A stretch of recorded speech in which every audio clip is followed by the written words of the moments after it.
Streams of water ran through a UN shelter in Khan Younis in southern Gaza on Tuesday after heavy rain. The downpour brought with it new concerns and challenges for Palestinians, many of whom are homeless and living in makeshift tents after weeks of Israeli bombardment. Fayeza Srour is one of them. Winter is a nightmare. The situation we're facing now will be a nightmare. In the past, I used to wish for winter to arrive and for the rain to fall, for the trees to start to blossom and grow so that we can harvest, when everything looks so beautiful. But right now, I pray every day for it not to rain. We are living in tents, nothing that can protect us. When the rain falls, we will drown. The start of the rainy season and the possibility of flooding increased fears that the already damaged enclave sewage system will be overwhelmed, and then disease will spread.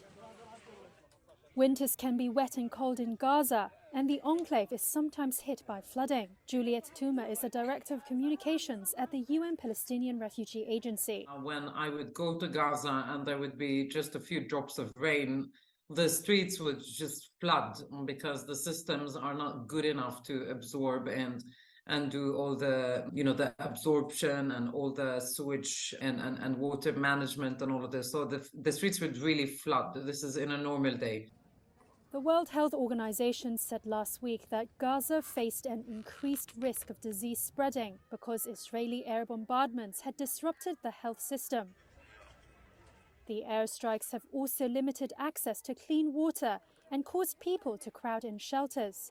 WHO spokesperson Margaret Harris. We're very concerned. We've already got outbreaks of diarrheal diseases. We've already got recorded well over 30,000 cases when we would normally expect 2,000 cases in the same period. The Norwegian Refugee Council said the start of the rainy season could mark the most difficult week in Gaza since the conflict began.